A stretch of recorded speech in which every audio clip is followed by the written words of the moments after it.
తస్యారవిందనయనస్య పదారవిందం కింజల్కమిశ్రతులసీ మకరందవాయుః అంతర్గతస్వవివరేణ చకార తేషాం సంక్షోభమక్షరజుషాం అపి చిత్తతన్వో.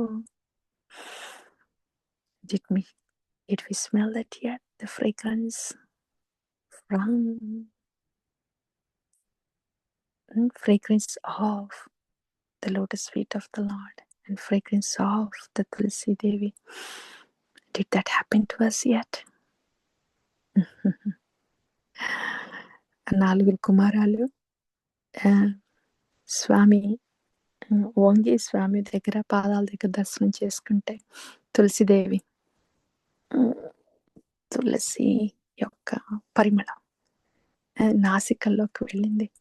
భగవత్ స్వామి పాదాల పరిమళంతో కలిసిన తులసిదేవి పరిమళం నాసికల్లోకి వెళ్ళింది 4 కుమారాల్లోకి. అప్పుడు వాళ్ళకి సంక్షోభమక్షరజుషాం అపిచిత్త తన్వో జరిగింది. మనకి జరిగిందా? ఇంకా జరగలేదా? మరి జప ఎందుకు అవుతుంది? అది జరిగే వరకు, జరిగిన తర్వాత కూడా జరుగుతూనే ఉంటుంది జప. చేతో దర్పణమార్జనం భవమహాదావాగ్ని నిర్వాపణం శ్రేయ కైరవ చంద్రికా వితరణం విద్యావధూ జీవనం ఆనందాంబుదివర్ధనం ప్రతిపదం పూర్ణామృత స్వాదనం సర్వాత్మస్నపనం పరం విజయతే శ్రీకృష్ణ సంకీర్తనం. చేతో దర్పణమార్జనం means completely cleansed chitta. Means Krishna, Krishna, Krishna, Krishna, Krishna, Krishna. That's only a start. Only a start. And after that, because it's all Krishna, Krishna, Krishna, Krishna, and Krishna, and Krishna, and Krishna, and Krishna. Inside out, outside in, all the time, everywhere, no matter what. Then there are no miseries. Where there is Krishna, why will there be a misery? There is a misery only because there is no Krishna. That's it. So japa is to remove all that misery by filling us with Krishna. We don't do anything separately during japa. We just fill ourselves with Krishna. In fact, Gurudeva fills us with Krishna. Then the miseries go away. No other separate agenda. In the japa, no separate agenda. In receiving descending mercy, we don't need the upper chamber. We just need an open heart. No separate agenda. Japa అప్పుడు జరిగేది ఒకటే, మన గురువు స్వామిని మన లోపల నింపుతున్నారు అంతే. స్వామి మొత్తం లోపల నిండిన తర్వాత ఇంకా దుఃఖం అనేది ఎందుకు ఉంటుంది? సూర్యుడు ఉన్నప్పుడు చీకటి ఉంటుందా? స్వామి ఉన్నప్పుడు దుఃఖం ఎందుకు ఉంటుంది?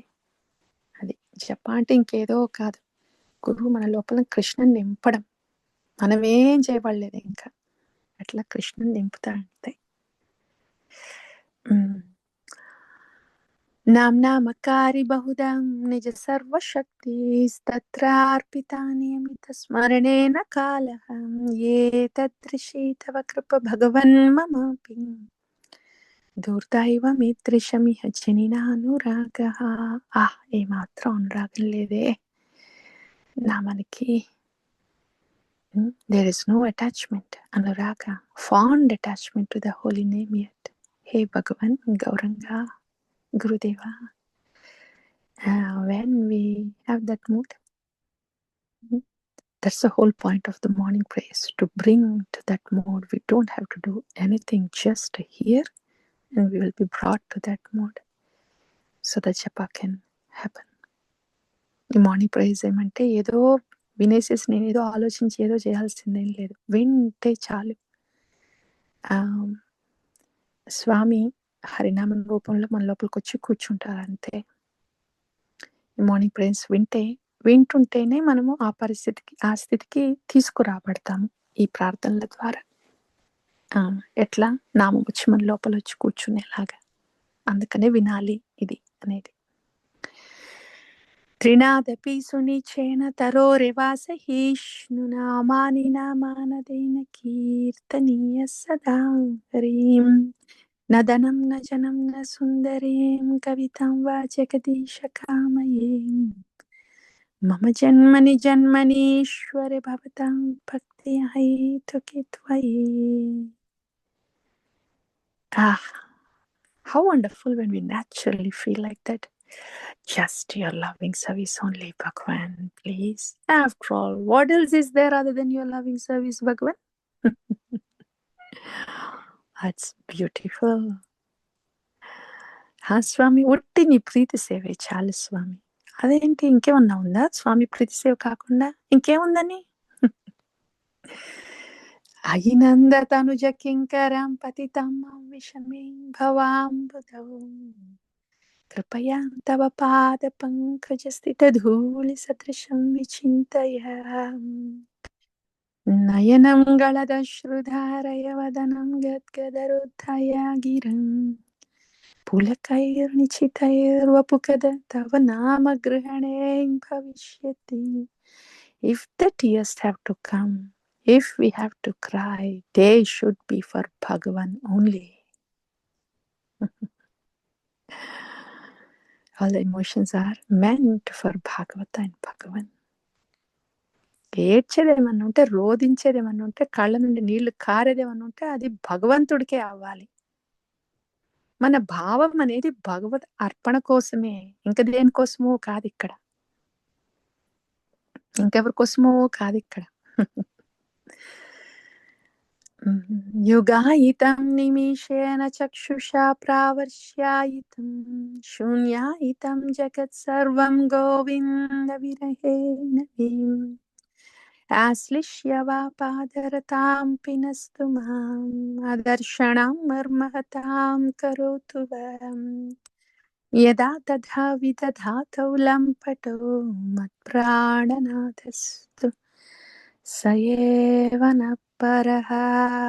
హే ప్రాణనాథ, Gopinath, right here. Hare Krishna Krishna Krishna Hare Hare, Hare Rama Rama Rama Hare Hare. Whoever hears or recites this Sri Sikshastakam given by Sriman Chaitanya Mahaprabhu, their love and devotion for Krishna will increase day by day.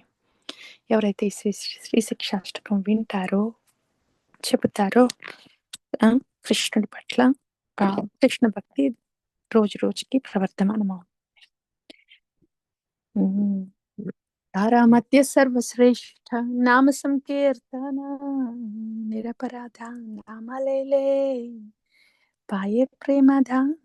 Of all langas of bhakti, nama sankirtana is the best.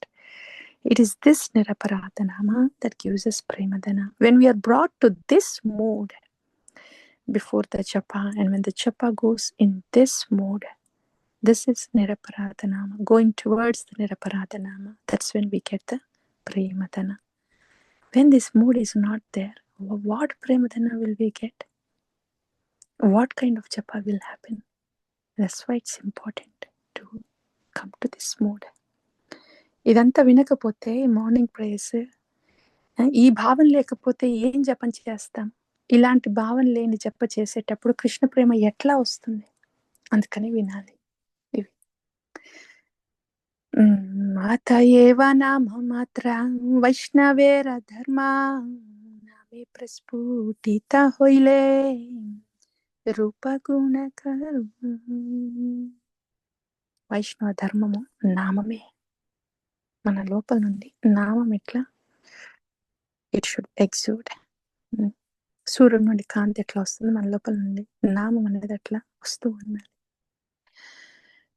Hare Krishna Krishna Krishna Hare Hare Rama Rama Rama Hare Hare Hare Krishna Krishna Krishna Hare Hare Hare Rama Rama Hare Hare Hare Krishna Krishna Krishna Hare Hare Hare Rama Rama Hare.